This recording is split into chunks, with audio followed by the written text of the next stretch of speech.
محافظ القاهرة عوائد مشروع تطوير كورنيش المقطم تزيد على 60 مليار جنيه خلال مؤتمر عقدته الوزارة في احتفالية بمناسبة توقيع عقد مع إحدى الشركات العالمية لوضع مخطط المشروع الخاص بتطوير كورنيش المقطم.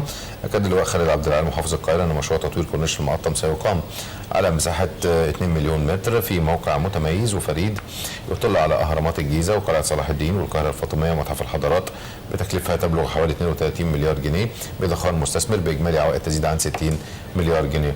وأوضح محافظ القاهرة أن المشروع بينقسم إلى قطعتين، الأولى كورنيش المقطم والمصاطب بمساحة 1.3 مليون متر. نشوف مع حضراتكم هذا التقرير. المتحف القومي للحضارة المصرية كان شاهدا على احتفالية لتوقيع اتفاقية لتصميم كورنيش المقطم بحضور وزير قطاع الأعمال في إطار عقد الشراكة الموقع بين الوزارة وواحدة من أكبر الشركات العقارية السعودية العالمية لتطوير وتنمية كورنيش وهضبة المقطم. الاتفاقية احنا بنتكلم على مشروع احنا بنشارك فيه القطاع الخاص وبنشارك فيه طبعا اشقاء عرب موجودين معانا. المشروع معمول على اعلى المستويات اللي موجوده، والمشروع تطوير حضاري مهم جدا لينا.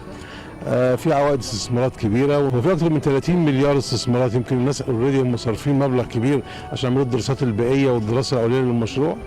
عوائد المشروع حوالي 60 مليار، وان شاء الله الشركه بتاعتنا هيكون ليها نسبه حوالي 30% من العوائد دي. ويقع المشروع الذي يقام على مساحة تقدر بنحو 2 متر مربع في موقع متميز وفريد يطل على أهرامات الجيزة وقلعة صلاح الدين والقاهرة الفاطمية ومتحف الحضارات. ده أول مشروع تطوير في منطقة القاهرة، مشروع سياحي ترفيهي سكني موجود على منطقة المقطم. هيستغل الكورنيش المقطم بالمنظر الجميل والبديع اللي بيبص من كورنيش المقطم على القاهرة القديمة والأهرامات. احنا داخلين بالأرض وهم داخلين بكل تكاليف التطوير بداية من الرسومات والتسويق والتنفيذ والبيع.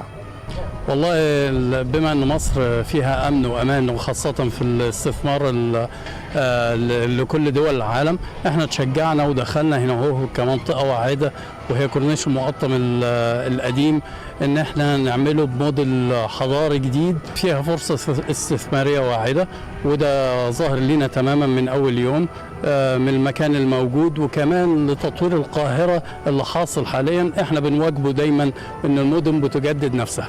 5 سنوات هي مدة تنفيذ المشروع الذي ينقسم إلى قطعتين، الأولى لكورنيش المقطم والثانية بالهضبة الوسطى لإنشاء مجمع متكامل بأنشطة سكنية وتجارية وسياحية وتعليمية ورياضية وغيرها.